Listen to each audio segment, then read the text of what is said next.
Hello everyone, welcome to my channel. Friends, इस video में आप लुसेंट जवाहर नवोदय विद्यालय का 14 चैप्टर क्षेत्रफल और आयतन का पार्ट 2 देखेंगे। पार्ट 1 में इससे पहले कंप्लीट कर दिए हैं, उसमें फार्मूला जो भी फार्मूला यूज होगा वो सब लिखा हुआ है। ओके, इसमें आप लोग को फार्मूला नहीं बताएंगे। आगे बढ़ते हैं और पहला पार्ट को जरूर देख लीजिएगा। ओके, किसी मेज़ की लंबाई और चौड़ाई क्रमशः 2 मीटर और 1.5 मीटर है। उस मेज के चारों ओर एक बार लपेटे जा सकने वाली टेप की लंबाई क्या होगा। ध्यान समझिएगा, एक बार टेप लगाना है मीन्स क्या हुआ कि आपको जो है उसका परिमाप निकालना है। ठीक है, तो उसका परिमाप निकालते हैं। चलिए इसको हल करते हैं। अब तो परिमाप निकालने के लिए क्या करना पड़ेगा, फॉर्मूला बैठा देंगे। चलिए, आयत का लंबाई कितना दिया है निकाल लीजिए। पहले लंबाई 2 मीटर है और चौड़ाई है 1.5 मीटर यानी 1.5 मीटर। तो परिमाप का फॉर्मूला लिखाए थे, आपको याद होगा। परिमाप बराबर 2 इंटू लंबाई प्लस चौड़ाई। तो यहाँ जाएगा 2 इंटू लंबाई है 2 प्लस 1.5 बराबर 2 गुना 3.5 बराबर 7। यही 7 मीटर आ जाएगा इसका परिमाप। यानी अब एक बार पूरा लपेटेंगे तो 7 सेंटीमीटर पूरा टेप लगेगा। ओके, चलिए आगे बढ़िए।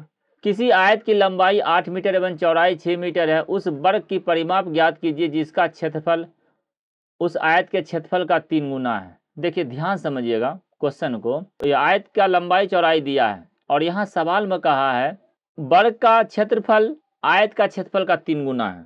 तो पहले आयत का क्षेत्रफल पता कर लेते हैं और वर्ग का क्षेत्रफल जो है उसको 3 गुना कर लेंगे। वहां से फिर भुजा निकाल लेंगे और तब 4 से गुना करके परिमाप निकल जाएगा। एक ही स्टेप में सब होगा, लेकिन आप यहाँ पर आपको समझाने के लिए इतना बता रहे हैं, लेकिन सब काम एक ही स्टेप में हो जाएगा। आयत का क्षेत्रफल भी निकाल लेंगे, साथ साथ उसको 3 से गुना कर देंगे तो वर्ग का भी क्षेत्रफल हो जाएगा। फिर वहीं से उसको रूट अंडर निकाल लेंगे तो वो फिर वर्ग का भुजा हो जाएगा। और फिर वहीं पर 4 से गुना कर देंगे तो वर्ग का परिमाप भी हो जाएगा। एक ही लाइन में सब होगा। देखिए कैसे, अब ध्यान समझिएगा। सबसे पहले निकालते हैं आयत का क्षेत्रफल, समझ रहे हैं। तो आयत का क्षेत्रफल लंबाई गुना चौड़ाई तो 8 गुना 6 बराबर हो गया 48। ध्यान समझिएगा, 48 हुआ आयत का क्षेत्रफल। अब वर्ग का क्षेत्रफल क्या बोला है कि आयत का क्षेत्रफल का 3 गुना है, तो वर्ग का क्षेत्रफल यहीं से हो जाएगा। देखिए वर्ग का क्षेत्रफल, तो इसी को लिखेंगे 48 गुना 3। गुना भी नहीं करेंगे, गुना आप करने का मन कर लीजिए, लेकिन यहाँ गुने भी नहीं करेंगे, ऐसा ही रहने देंगे।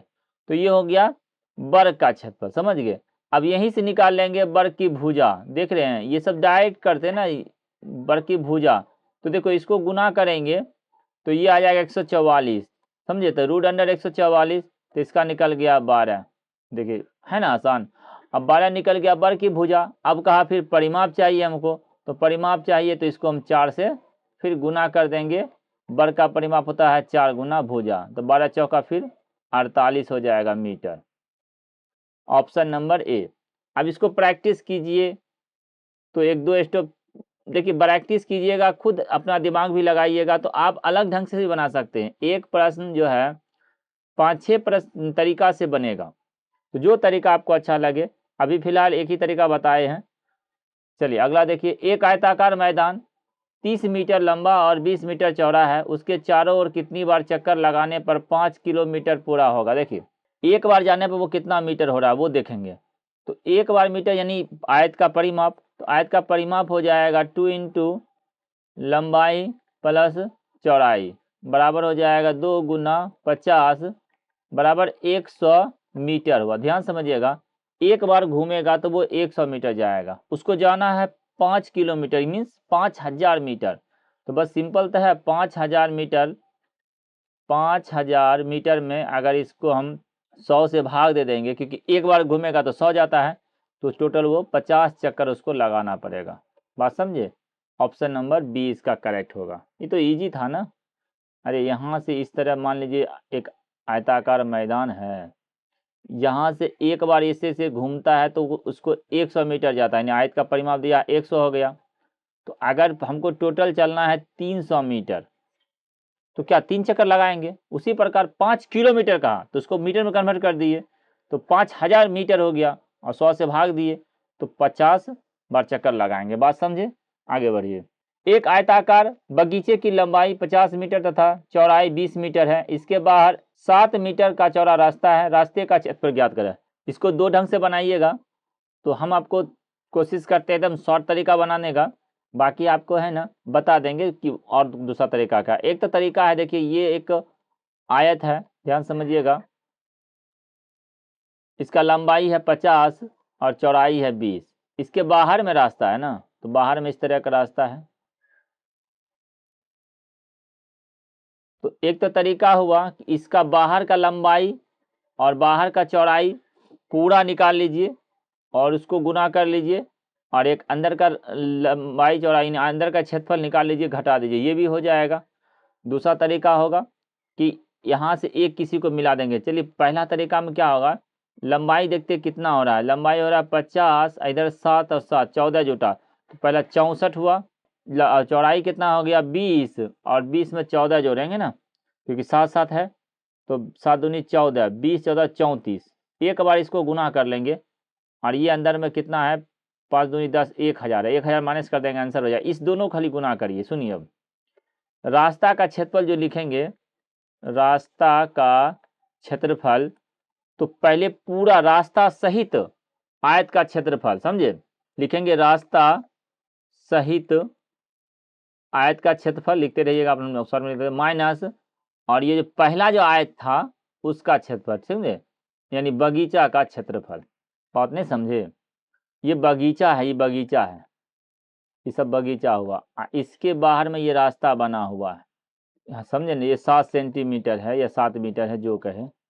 तो अब हमको सिर्फ इसका ही रास्ता का मालूम करना है, तो इसके लिए क्या करना पड़ेगा, पहले टोटल पता कर लेंगे, और टोटल में जो बगीचा है उसको माइनस कर देंगे, रास्ता मिल जाएगा। बात समझे।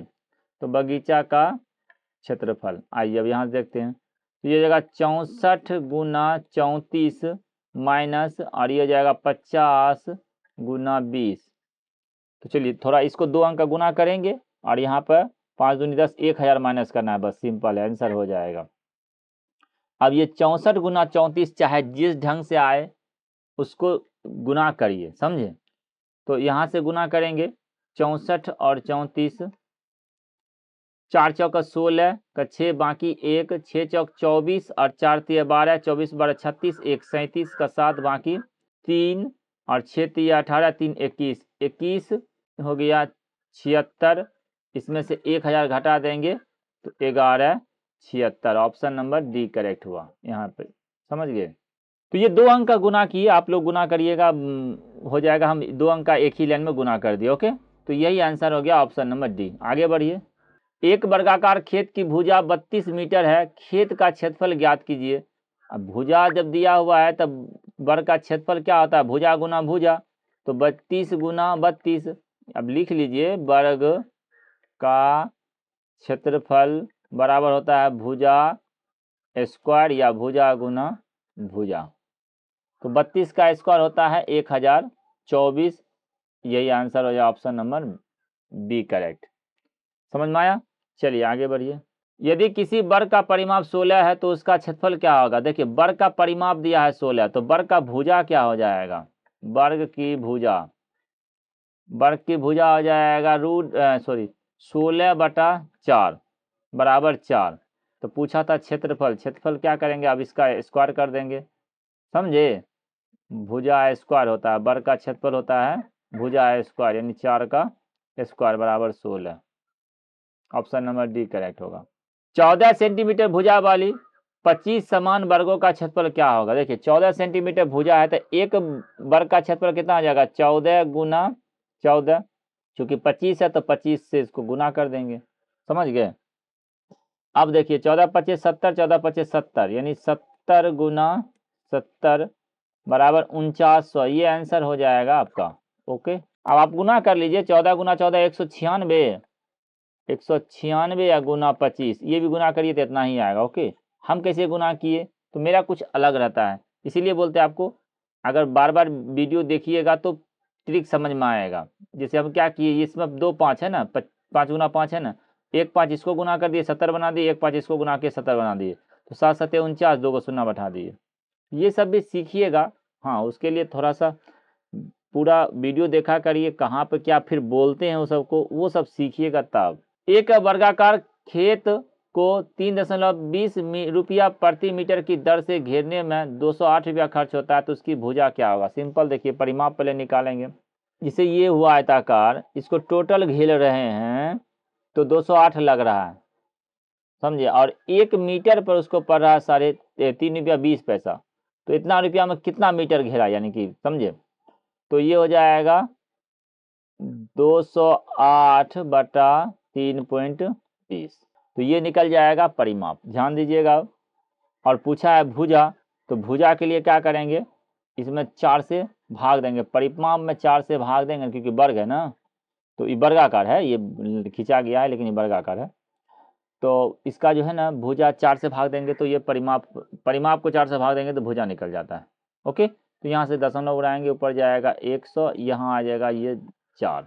चलिए आंसर मिल गया, आपको मिला लीजिए। अब 4 से काटिएगा, 4 पचे 20, 4 दूनी 8, और इसको भी 4 से काटिएगा तो 4 अठे 32, और ये 4 से 13 चौका 52, इसको 2 से काटेंगे तो ये हो जाएगा 4, इसको 2 से काटेंगे तो 5, 13 पचे 65 बटा 4 आंसर हो गया। चलिए आंसर नहीं है तो ऑप्शन नंबर ए देखिए, 4 चौका 16, यानी 16 चौक 64, ध्यान समझिएगा, इसको पूर्णांक बना के आंसर दिया। ओके, चलिए आगे बढ़िए। एक वर्ग का क्षेत्रफल 10 एकड़ है तो उसका परिमाप क्या होगा? देखिए सबसे पहले इसको क्या करेंगे, 10 एकड़ को वर्ग गज बनाएंगे, तो एक समझिए 1 एकड़ बराबर होता है 4840 वर्ग गज, समझे। अब यहीं से इसको हल कर लेंगे, समझे। तो यहाँ से वर्ग का क्षेत्रफल दिया है तो इसका 1 एकड़ में होता है इतना, 10 एकड़ है तो 10 से इसको गुना कर देंगे, इतना हो जाएगा वर्ग गज। तो इसका परिमाप कहाँ, तो पहले क्या निकालेंगे, इसका भुजा निकालना पड़ेगा, तो वर्ग का भुजा के लिए क्या करेंगे, इसको रूट अंडर करेंगे, तो अब यहाँ से निकल जाएगा इसकी भुजा। बात समझ रहे हैं, क्षेत्रफल था, अब यहाँ से भुजा निकालें तो ये क्षेत्रफल निकल गया ना, अब यहाँ से भुजा बना रहे हैं, तो भुजा के लिए जाएगा ये 22 220, अब इसको है ना ये भुजा निकल गया। अब पूछा था परिमाप के लिए 4 से गुना कर देंगे इसको, ऐसे ही बनाया जाता है मैथर में, कितना आपको आसान सवाल रहता है। एक वर्ग का क्षेत्रफल 16 सेंटीमीटर लंबाई और 9 सेंटीमीटर चौड़ाई आयताकार क्षेत्र बराबर है, इस वर्ग का परिमाप क्या होगा? ध्यान समझिएगा, लंबाई 16 है और चौड़ाई इसका है 9, तो 16 नमा 144 का क्षेत्रफल हो जाएगा। और कहा क्या था कि आयत का क्षेत्रफल वर्ग का क्षेत्रफल दोनों बराबर है, तो इसका जब तब क्या पूछा है, इस वर्ग का परिमाप पूछा, तो इसका भुजा निकाल लीजिए ना रूट अंडर करके, तो 12 हो जाएगा ना, 12 भुजा हो जाएगा, और इसको 4 से गुना कर दिए तो फिर ये इसका परिमाप हो जाएगा। चलिए बात समझ गए। अब आप लोग नहीं समझे होंगे तो कमेंट कीजिएगा, समझ गए। अब ये सेम टू सेम प्रश्न है इसलिए उतना नहीं बनाए हैं, जाके पिछला वीडियो देख लीजिएगा तो फिर भी समझ आ जाएगा। ओके, इस बुक का यही खासियत है कि रिपीट सवाल समझे बहुत किया है, इसलिए एक बार तो सॉल्यूशन पढ़ा देते हैं, उसके बाद एक नवोदय का अपना ही एक पढ़ाएंगे अलग से, उसको जो है ना कोर्स के रूप में स्पेशल में रखेंगे, क्योंकि वो जो है एक टाइप का एक रहेगा, बाकी प्रैक्टिस करना है तो कोई भी एक बुक उठा लीजिएगा, सिर्फ नवोदय के बारे में लिख हो, और तो उसमें सब क्वेश्चन आ जाएगा। ओके, इसमें 2-3 बुक का एक सारांश रखेंगे नवोदय क्लास के लिए। ओके, चलिए तो वीडियो देखने के लिए धन्यवाद, आप लोग कमेंट करते रहा करिए।